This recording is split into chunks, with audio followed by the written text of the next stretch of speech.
సీరియల్లో సినిమాలో నటించాలనుకుంటున్నారా? అయితే వెంటనే మా యాక్టింగ్ స్కూల్లో జాయిన్ అవ్వండి. Hello sir. హాయ్ అండి నాగరాజు గారు. సో అసలు మామూలుగా అండి దేశం మొత్తం చర్చ జరుగుతున్నటువంటి ఇన్సిడెంట్ ఇది. అసలు దీనికి జస్టిస్ జరుగుతుందా లేదా అనుకున్నటువంటి ఆలోచన కూడా రేకెత్తించేలా ఉందన్నమాట. ఎందుకు అనంటే only because of principal Sandeep Ghosh. So అతని గురించి కొన్ని విషయాలు బయటికి రావడం జరుగుతుంది. అందులో వాస్తవ కోణాలు ఏంటి? సందీప్ ఘోష్ ఆర్జేకర్ మెడికల్ కాలేజీలో ప్రిన్సిపాల్గా అపాయింట్ అయినప్పటి నుంచి కూడా ఇతను ఒక నడుస్తున్న నరమృగం అని చెప్పుకోవచ్చు. ఎలా అంటే అక్కడ విద్యార్థులు ఒక్కొక్కరు కూడా రోడ్ల మీదకి వచ్చి ఇన్ని సంవత్సరాలుగా వాళ్ళు పడుతున్న బాధల్ని వాళ్ళు మీడియాలో, సోషల్ మీడియాలో అయితేనేమి, ట్విట్టర్లో అయితేనేమి, డిఫరెంట్ వాళ్ళకున్న ప్లాట్ఫామ్స్లో వాళ్ళు ఎక్స్ప్రెస్ చేస్తుంది ఒక నరమృగం. ఇప్పటి వరకు ఒక ముసుగేసుకున్నటువంటి నరమృగం మాకు ప్రిన్సిపాల్గా పనిచేశాడు అని వాళ్ళు చెప్తుంటే అవన్నీ వింటుంటే విస్తుపోయి నిజాలు బయటకు వస్తున్నాయి. ముఖ్యంగా ఈ సందీప్ ఘోష్ అని ఈ ప్రిన్సిపాల్ పాత్ర ఏదైతే ఉందో ఇది సస్పెక్ట్ చేయాల్సిన పరిస్థితి. సహజంగా నేర ప్రవృత్తి కలిగినటువంటి ఒక వ్యక్తి ప్రిన్సిపాల్గా ఉంటే ఎంత దారుణంగా ఉంటుందన్నది ఈ రోజుకి సజీవ సాక్ష్యమే ఈ ఆర్జేకర్ మెడికల్ కాలేజ్ జరిగిన ఈ దుర్ఘటన. ఎలా అంటే సంజీవ్ ఘోష్ యొక్క ప్రీవియస్ హిస్టరీని ఇప్పుడు అన్ని చోట్ల సెర్చ్ చేస్తున్నారు. అవి చదువుతుంటే ఆశ్చర్యం అనిపిస్తుంది. ఇంతకాలం ప్రభుత్వం ఒక వ్యక్తిని ఇంతకాలం ఎలా కంటిన్యూ చేసింది, ఇలాంటి నేర ప్రవృత్తి కలిగినటువంటి ఒక వ్యక్తిని ఎలా కంటిన్యూ చేస్తే ఎలాంటి మూల్యం చెల్లించుకోవాలన్నది మిగిలిన ప్రతి మెడికల్ కాలేజీలో పనిచేస్తున్న ప్రిన్సిపాల్ అందరికీ కూడా ఇది ఒక గుణపాఠంగా తెలుసుకోవాలి. ఇప్పటివరకు ఎవరైనా అటువంటి స్థాయిలో ఉంటే తెలుసుకోవాల్సిన విషయం కూడా. అయితే ఈ ఆర్జేకర్ మెడికల్ కాలేజీలో ఇప్పటివరకు మొన్నటి వరకు అంటే ఆగస్టు 9న ఆయన సస్పెండ్ అయిన తర్వాత ఆయన యొక్క ప్రీవియస్ నేర ప్రవృత్తి మనం తెలుసుకుంటే నాగరాజు గారు అసలు ఇలాంటి వ్యక్తి ఉన్నాడా అనిపిస్తుంది మనకి. ఇతను 2021 వరకు కూడా వైస్ ప్రిన్సిపాల్గా పనిచేసేవాడు. 2021లో ప్రమోట్ అయ్యాడు యాజ్ ఎ ప్రిన్సిపాల్గా, అంటే కరోనా తర్వాత. 21లో ప్రమోట్ అయిన తర్వాత ఇతను ప్రిన్సిపాల్గా అపాయింట్ చేసిన తర్వాత 2021, 22, 23 ఆ ప్రాంతం వరకు భయంకరమైనటువంటి నేర ప్రవృత్తి. ఏ రకంగా అంటే ఇతని మీద జూన్లో ఆబ్లిగేషన్స్ వచ్చాయి. ఆఫ్టర్ ఆల్ అని చెప్పి ఒక వ్యక్తి, అతను హెల్త్ డిపార్ట్మెంట్ సంబంధించిన ఒక వ్యక్తి విజిలెన్స్ డిపార్ట్మెంట్కి ఈయన మీద ఒక ఎంక్వైరీ ఫామ్ పంపించాడు. ఏమనంటే మొత్తం 28 పాయింట్స్, అసలు 28 పాయింట్స్ ఆబ్లిగేషన్స్ అంటే 1 or 2 పాయింట్స్ కాదు. అది ఎవరికి పంపించారు? ఆ కాలేజీలో జరుగుతున్న అక్రమాల మీద విజిలెన్స్ డిపార్ట్మెంట్కి ఇన్ఫార్మ్ చేశాడు. అందులో అన్నీ మనం చెప్పుకోలేము. ప్రధానంగా చెప్పుకోవాల్సింది ఏంటంటే ముఖ్యంగా ఉమెన్ ట్రాఫికింగ్ అనేది ప్రధానంగా ఈ కాలేజీలో జరుగుతుంది. దీని మీద ఎంక్వైరీ చేయండి. నెంబర్ 2, ప్రతి వెండర్స్ మీద నెపోటిజం పేరు మీదుగా మొత్తం ఆయన సంబంధించినట్టు అనుయాయులందరూ మొత్తం ఈ డిపార్ట్మెంట్లో ఉన్నారు. ప్రతి సెగ్మెంట్లో, అది మేనేజ్మెంట్ నుంచి చిట్ట చివరి స్వీపర్ వరకు కూడా ప్రతి డిపార్ట్మెంట్లో రిక్రూట్మెంట్ పార్ట్ అంతా కూడా ఆయన తెలిసిన వాళ్ళు చేసుకోవాలి. నెంబర్ 3, కాలేజీలో భయంకరటువంటి హాస్టల్స్లో ముఖ్యంగా ఈ గంజాయి ఇట్లాంటి మత్తు పదార్థాలు చాలా వరకు వినియోగం జరుగుతుంది. దీని మీద ఎంక్వైరీ చేయమని చెప్పి పంపించాడు.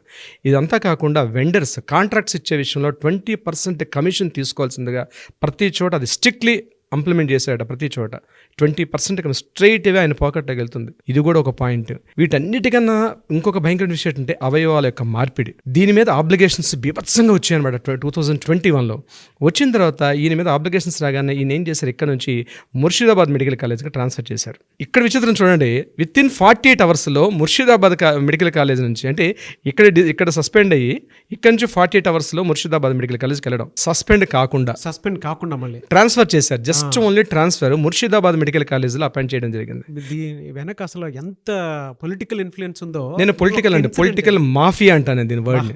అక్కడ జాయిన్ అయిన తర్వాత అక్కడ పోనీ సవ్యంగా ఉన్నాడా? అక్కడ లేదు.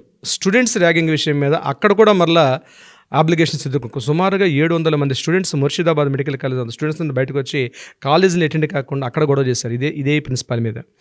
ఎగైన్ అక్కడ నుంచి ఆయన సిఎన్ఎంసీకి వచ్చాడు జస్ట్ డిప్యూటేషన్ మీద. చూడండి, డిప్యూటేషన్ ఆయన ఎక్కడ సస్పెండ్ కాలేదు. ఇన్ని ఆబ్లిగేషన్స్ వస్తున్నాయి, ఎక్కడ సస్పెండ్ కాలేదు. డిప్యూటేషన్ మీద మరలా ఆయన ఎక్కడికి వచ్చాడు? సిఎన్ఎంసీ మెడికల్ కాలేజ్కి వచ్చాడు. ఆయన ఎండ్ ఆఫ్ దట్ గోల్ ఏంటి? ఆర్జేకర్ మెడికల్ కాలేజ్లో ప్రిన్సిపాల్గా ఉండాలి. అందుకోసం చక్కర్లు కొడుతూ ఉన్నాడు మరలా ఆయన. ఎగైన్ అక్కడి నుంచి రీసెంట్గా సెప్టెంబర్ 2023లో అక్కడి నుంచి ఆర్జేకర్ మెడికల్ కాలేజ్కి మళ్ళీ రీఅపాయింట్మెంట్ జరిగింది. ఈ సంఘటన ఆగస్టు 8న జరిగిన సంఘటన ఒకసారి మనం పరిశీలన చూసినట్టయితే, మరొకసారి మనం రీక్యాప్ చేసుకుంటే 8వ తారీఖు రాత్రి అర్ధరాత్రి జరిగిన సంఘటన గురించి మనం విశ్లేషించుకుంటే అక్కడ 2 సీసీ కెమెరాలు పనిచేస్తున్నాయి. ఒకటి ఫస్ట్ ఫ్లోర్లోకి వెళ్ళే సీసీ కెమెరా, పైన 4th ఫ్లోర్ అంటే స్టేర్ కేస్ మీద ఒక కెమెరా ఉంది. మొత్తం కారిడార్ ఏదైతే 4th ఫ్లోర్లో మన ఈ ఆడిటోరియం అన్న హాల్ అన్నారు, ఈ హాల్ దగ్గర ఒక కెమెరా ఉంది. ఈ 2 వైపులో 2 కెమెరాలు తప్ప ఇంకెక్కడ కెమెరాస్ లేవు. ఇక్కడ ఇవన్నీ ఎలా వెలుగులోకి వచ్చాయంటే సిబిఐ వాళ్ళు ఎంక్వైరీ చేసిన తర్వాత ఇవన్నీ వెలుగులోకి వచ్చాయి. సీసీ ఫుటేజ్ కూడా బయటకు వచ్చాయి. 11 టైంలో ఒక పర్సన్ లోపలికి వెళ్తూ కనిపించాడు. సో 11:30కి ఆ పర్సన్ మళ్ళీ బ్యాక్ వస్తూ కనిపించాడు. అరౌండ్ 12-12:30 ఆ ప్రాంతం మధ్యలో 4 కుర్రాలు ఇంక్లూడింగ్ విక్టిమ్ కలిసి స్టేర్ కేస్ నుంచి పైకి వెళ్ళారు. వాళ్ళు లిఫ్ట్లో వెళ్ళారండి. స్టేర్ కేస్ నుంచి పైకి వెళ్తూ ఆడిటోరియంలో కూర్చున్నారు. అక్కడ భోజనం చేస్తున్నట్టుగా ఆనవాళ్ళు కనిపించాయి. చేతులు కడుక్కోలేదు ఇంకా వాళ్ళు. ఇగైన్ అక్కడి నుంచి 4 మెంబర్స్ వెనక్కి వచ్చేసారు. 12:30 నుంచి 2:30 వరకు అక్కడ ఉండి 2:30కి 4 మెంబర్స్ కూడా బయటకు వచ్చేసారు. 2:30కి ఈ అమ్మాయి రాలే. ఆ కెమెరా ఫుటేజ్లో ఈ అమ్మాయి కనిపించలేదు. అక్కడ వరకు జరిగింది అది. 4 o'clock ఆ సమయంలో ఏం జరిగింది, ఒక పర్సన్ ఇప్పుడు ఎవరైతే మనం సంజయ్ రాయ్ అని చెప్తున్నాం, ఎవరైతే మనం మెయిన్ కల్పిట్ అని చెప్తున్నాం, ఈ సంజయ్ రాయ్ అనే వ్యక్తి పైకి వెళ్తూ ఒక గ్రీన్ కలర్ షర్ట్ వేసుకుంటూ పైకి వెళ్తున్నాడు స్టేర్ కేస్ నుంచి. 4 o'clock వెళ్ళి అగైన్ 4:35కి ఆయన అక్కడి నుంచి బ్యాక్ వచ్చి వెనక్కి వెళ్ళిపోతూ కనిపించాడు. ఇది సీసీ ఫుటేజ్. ఎందుకు మనం సందీప్ ఘోష్ గురించి మాట్లాడుతూ ఈ విషయం ఎందుకు మాట్లాడుతున్నాం అంటే, ఈ ఫుటేజ్ అన్నీ కూడా ఫస్ట్ ఎప్పుడైతే సంఘటన జరిగిందో ఈ ఇన్ఫర్మేషన్ ప్రిన్సిపల్కి ఇన్ఫర్మేషన్ వెళ్ళింది. మార్నింగ్ అరౌండ్ 6:30, 7 o'clock జరిగింది. 6:30కి ఇన్ఫర్మేషన్ వెళ్ళంగానే ఆయన వీళ్ళందరూ కూడా నాకు తెలిసిన ఇన్ఫర్మేషన్ ప్రకారం నేనేమనుకుంటున్నానంటే ఇమ్మీడియట్గా ఇది హైదరాబాద్ ఇన్ఫార్మ్ చేశాడు ఆయన. దీన్ని ఎలాగైనా ఒక సూసైడ్ కేసుగా దీన్ని కవర్ చేసేసి సాక్ష్యాలని రూపుమాపేసి ఎవిడెన్సెస్ ఏవి లేకుండా ఉండాలనే ఉద్దేశంతో ఒక చర్చ జరిగింది. మార్నింగ్ అరౌండ్ 6 నుంచి 9:30 వరకు ఒక పెద్ద హైడ్రామా నడిచింది కాలేజీలో వితౌట్ పోలీసులకి ఇన్ఫర్మేషన్ జరగకుండా. ఈ టైంలో 9 o'clock పేరెంట్స్కి ఇన్ఫార్మ్ చేశారు. ఏమని ఇన్ఫార్మ్ చేశాడు ఈ సందీప్ ఘోష్ అనే ప్రిన్సిపాల్, ఇది సూసైడ్ కేసు అని ఇన్ఫార్మ్ చేశాడు ఆయన. ఇక్కడ జాగ్రత్తగా పరిశీలించాల్సింది, ఇది సూసైడ్ కేస్ అని ఇన్ఫార్మ్ చేశాడు ఆయన. First information is very important. ఇక్కడ ఇన్ఫార్మ్ చేసిన తర్వాత పేరెంట్స్ అందరూ ఈ స్టోరీ అంతా మనకి కంటిన్యూస్ తెలిసిన విషయమే. ఇన్ఫార్మ్ చేసిన తర్వాత ఈరోజు ఆయనకి ఇమ్మీడియట్గా ఏం చేశారు, అదే రోజు నాడు 9th అంటే August 9th ఇతనికి సాయంత్రం 5:30కి పోస్ట్ మార్టం జరిగింది. 7:30కి ఈయనకి అక్కడి నుంచి CNMC అంటే కలకట్టా నేషనల్ మెడికల్ కాలేజీగా ట్రాన్స్ఫర్ చేస్తూ మళ్ళీ సెంట్రల్ మన స్టేట్ గవర్నమెంట్ నుంచి ఈయనకి మళ్ళీ ఆర్డర్స్ వచ్చాయి. ఈయన మెడికల్ కాలేజ్ జాయిన్ అవబోతున్నాడు. అయితే ఇక్కడే సోషల్ మీడియా కానీ మీడియా ఒక్కసారి బయటకు రావడం వల్ల సందీప్ ఘోష్ యొక్క విషయాన్ని హైకోర్టు ఇమీడియట్గా ఏం చేసిందంటే, మమతా బెనర్జీ చేసినటువంటి ఏదైతే ట్రాన్స్ఫర్ ఆర్డర్స్ తప్పు అని ఖండించి ఇమీడియట్గా ఆయన సస్పెండ్ చేసింది హైకోర్టు. అంటే ఈరోజు ఏ స్థాయిలో ఉందండి నాగరాజు గారు, హైకోర్టే ఇన్వాల్వ్మెంట్ కాకపోతే సందీప్ ఘోష్ అనే వ్యక్తి ఈరోజు సొసైటీలో ఒక పెద్ద మనిషిగా చలామణి అయ్యేవాడు కదా. కానీ హైకోర్టు ఇన్వాల్వ్మెంట్ ఈ విషయంలో మాత్రం హైకోర్టుకి అందరం కూడా మనం చాలా అప్రిషియేట్ చేయాలి. ఈ సందీప్ ఘోష్ని సస్పెండ్ చేశారు. ఇమీడియట్గా మళ్ళీ 13th సిబిఐ ఎంక్వైరీ చేశారు. సిబిఐలోకి ఎంటర్ అయిన తర్వాత ఆయన ఇచ్చిన అక్కడ ఫస్ట్ స్టేట్మెంట్, ఇతను ఫస్ట్ స్టేట్మెంట్ ఏమి ఇచ్చాడు, ఇన్సిడెంట్ జరిగిన తర్వాత పేరెంట్స్కి ఇన్ఫార్మ్ చేసింది సూసైడ్ అని చెప్పాడు. దాని తర్వాత మీడియా ఎంటర్ అయిన తర్వాత మీడియాకి ఆయన ప్రెస్ చేస్తూ ఏం చెప్పాడంటే, ఆ అమ్మాయి 4th floorకి వెళ్ళడం తప్పు, 36 hours డ్యూటీ అనే విషయం హైలైట్ చేయకుండా అది ఆ పైకి వెళ్ళడమే తప్పు, ఆమె పర్సనల్ ఇష్యూ అది.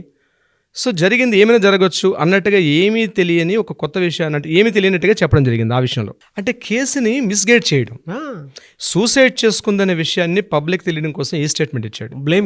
బ్లేమ్ గేమ్ నింద 100 వేశారు, అకౌంటబిలిటీకి వచ్చేటప్పటికి 0 ఎగ్జాక్ట్లీ. అక్కడ కట్ చేస్తే సిబి ఇంట్రాగేషన్లో రిజైన్ చేస్తూ అంతనేం చెప్పాడంటే, చనిపోయిన అమ్మాయి నా కూతురుతో సమానం, నా కాలేజీలో ఇట్లాంటి సంఘటన జరగడం అత్యంత దురదృష్టకరం, ఎందుకంటే ప్రపంచం ముందు దోషిగా నిలబడ్డాడు, నా భవిష్యత్తు ఆయనకు అర్థమైపోతుంది. అప్పుడే ఫస్ట్ స్టేట్మెంట్కి సెకండ్ స్టేట్మెంట్కి చూడండి ఎంత తేడా వచ్చేసి. సిబిఐ ఎంటర్ అయిన తర్వాత స్టేట్మెంట్. అవునండి, జరిగిన ఇన్సిడెంట్ బాధాకరం, నా కూతురు లాంటిది అని చెప్పి జరగడం బాధాకరం అని చెప్పి స్టేట్మెంట్.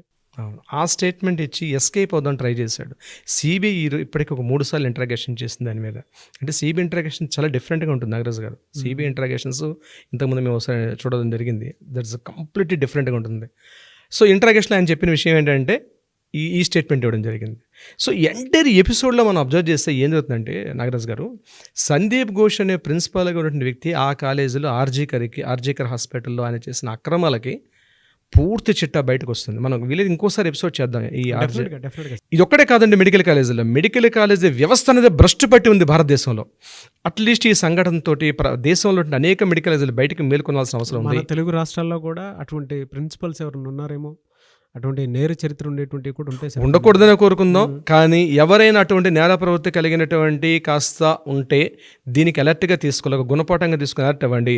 మీరు రాజకీయ నాయకులకు కొమ్ము కాస్తున్నంత కాలం మీరు బ్యూరోక్రాట్స్, మీరు ఒక కాలేజీ వైద్య వృత్తిలో ఉండి కాలేజీలో వీళ్ళు కొన్ని వేల మందికి కొన్ని వైద్యులను తయారు చేసిన పవిత్రమైన వృత్తి అండి అది. వైద్యో నారాయణో హరి అంటారు. అవును. సాక్షాత్తు నారాయణతో పోల్చింది మన వేదం, వైద్యో నారాయణో హరి. అలాంటి ఒక తండ్రి స్థానం, తండ్రి కన్నా ఉత్తమ స్థానం ఇచ్చిందండి. భగవంతుడి కన్నా భగవంతుడితో ఈక్వల్గా ఉన్న స్థానం. ఆ స్థానంలో ఉంటూ కొన్ని వేల మంది వైద్యం తయారు చేసేటువంటి ఒక వ్యవస్థ, ఒక సంస్థ ఒక నేర ప్రవర్తన కలిగితే ఎటువంటి వాళ్ళని మనం బయటికి పంపిస్తున్నామండి? స్టూడెంట్స్ ఆర్ ద వెపన్ అండి. ఈరోజు నెక్స్ట్ రేపటి జాతి నిర్మాతలు వాళ్ళే. ఎందుకంటే ఒక వ్యవస్థని, ఒక వైద్య ప్రవృత్తి ఒక పవిత్ర వృత్తి అండి. అన్ని వృత్తుల్లో కల్లా పవిత్ర వృత్తి వైద్య వృత్తి. అట్లాంటి వ్యవస్థ ప్రక్షాళన జరగాల్సిన ఆవశ్యకత ఉంది, అవసరం ఉంది. నేను స్టూడెంట్స్ అందరికీ, మెడికల్ కాలేజ్ స్టూడెంట్స్ అందరికీ చెప్పేది ఏంటంటే అట్లీస్ట్ కిందన మీకు కామెంట్స్ పెట్టండి. ఈ ప్రక్షాళన ఎలా మాతో పాటు కలిసి మీరు కూడా సుమన్ టీవీ మీకు సంపూర్ణ సహకారం అందిస్తుంది నాగరాజు గారి ఆధ్వర్యంలో. డెఫినెట్గా మీరు అందరూ కూడా, మెడికల్ స్టూడెంట్స్ అందరూ కూడా ఈ యొక్క ఈవెంట్ని మనందరం కూడా ఉద్యమంగా చేద్దాం. ఎందుకంటే చాలామంది మన్ను తిన్న పావుల్లో ఉన్నారు వైద్య వృత్తిలో, రాజకీయ నాయకులు కొమ్ము కాస్తున్నారు. ఇది చివరికి ఎక్కడికి వచ్చింది నాగరాజు గారు? కోసం అని చెప్పేసి, ల్యాబ్ మార్కుల కోసం అని చెప్పేసి వాళ్ళ చేతులు ఇలా హోల్డ్ చేసుకున్నటువంటి వైద్య వృత్తిలో ఉన్నటువంటి టీచర్స్ చాలా మంది ఉంటారు. ముఖ్యంగా ఈ సందీప్ ఘోష్ అండి శవాల మీద రాజకీయం చేశాడు. అంటే రాజకీయం అనకూడదు, శవాలను అడ్డం పెట్టుకుని కోట్ల రూపాయలు సంపాదించాడు. దానికి ఎవిడెన్స్ కూడా విజిలెన్స్ రిపోర్ట్ అని ఇచ్చారు. ఏంటంటే ఆటాప్సీ జరిగిన తర్వాత పోస్ట్ మార్టం అవుతుంది. పోస్ట్ మార్టం టైంలో డెడ్ బాడీస్ స్టూడెంట్స్కి ప్రాక్టికల్స్కి పంపించేసిన టైంలో యాక్చువల్గా గవర్నమెంట్ కొన్ని కోట్ల రూపాయల ఫండ్స్ పంపిస్తుందండి అనాథ సవాలు ఇట్లాంటివన్నీ చేసుకోవడం కోసం. కానీ ఇతను ఏం చేశాడంటే ఆ ఫండ్స్ మిస్గైడ్ చేసి యాక్చువల్గా కాలేజీకి వస్తున్నటువంటి పోస్ట్ మార్టం ఏవైతే ఉంటాయో స్టూడెంట్స్ని పిలిచి ప్రాక్టికల్స్ చేయించేవాడట గడిచిన 4-5 years నుంచి. అత్యంత బాధాకరం. అంటే ఆల్రెడీ ఒక గాయం తగిలి దెబ్బలు తగిలిన వ్యక్తి ఏదో చనిపోయి ఉంటాడు, చనిపోతే పోస్ట్ మార్టంకి వచ్చింది. ఆ పోస్ట్ మార్టం చేసి పంపించాలి. కానీ ఈయన చేసేది పోస్ట్ మార్టం మాత్రమే కాకుండా స్టూడెంట్స్ని పిలిచి ప్రాక్టికల్స్ చేయించేవాడు దాని మీద. దీని మీద 2023 నవంబర్ ఆ టైంలో స్టూడెంట్స్ కొన్ని వేల మంది, ఈవెందో బాధిత కుటుంబాలు కూడా ఇదే కాలేజ్ గేటు ముందు ధర్నాలు చేశారు.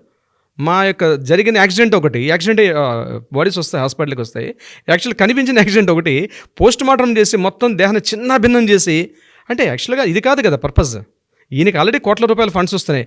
ఆ కోట్ల రూపాయల ఫండ్స్ వేరే పాకెట్లకు పంపించి ఈయన చేసిన అక్రమాలు అత్యంత దారుణం నాగరాజు గారు. దీని కంక్లూజన్ ఎలా అంటే మనం చెప్పేది ఒకటి, వైద్య ప్రవృత్తులు ఉన్నటువంటి వైద్య వృత్తులు అధికారులకు గాను, ఉన్నతాధికారులు కావచ్చు, లో నుంచి హై ప్రొఫైల్స్ అందరూ కూడా చెప్పేది ఒకటే, ఇప్పటికైనా మీరు కళ్ళు తెరిచి ఇప్పటికైనా మానుకోకపోతే ఈరోజు స్టూడెంట్స్ అనేవారు వెపన్స్లా తయారయ్యారు. సోషల్ మీడియా ఒక ప్రపంచంలో ఉంది, భారీ మూల్యం చెల్లించుకుంటారు. ఇట్లాంటి సంఘటనలు మరలా రిపీట్ కాకుండా ఇప్పటికైనా పుల్ స్టాప్ జరగాలంటే మీరు మారాల్సిన అవసరం ఉంది. దీనికి మమతా బెనర్జీ గారు మాత్రం భారీ మూల్యం చెల్లించుకుంటారు. ఆవిడ ఇప్పటికైనా స్వచ్ఛందంగా రిజైన్ చేసి పబ్లిక్లకు వచ్చి తన సారీ చెప్పి ముందుకెళ్తే బాగుంటుంది నా అభిలాష. Thank you so much sir. Thank you అండి నాగరాజు గారు. Thank you so much.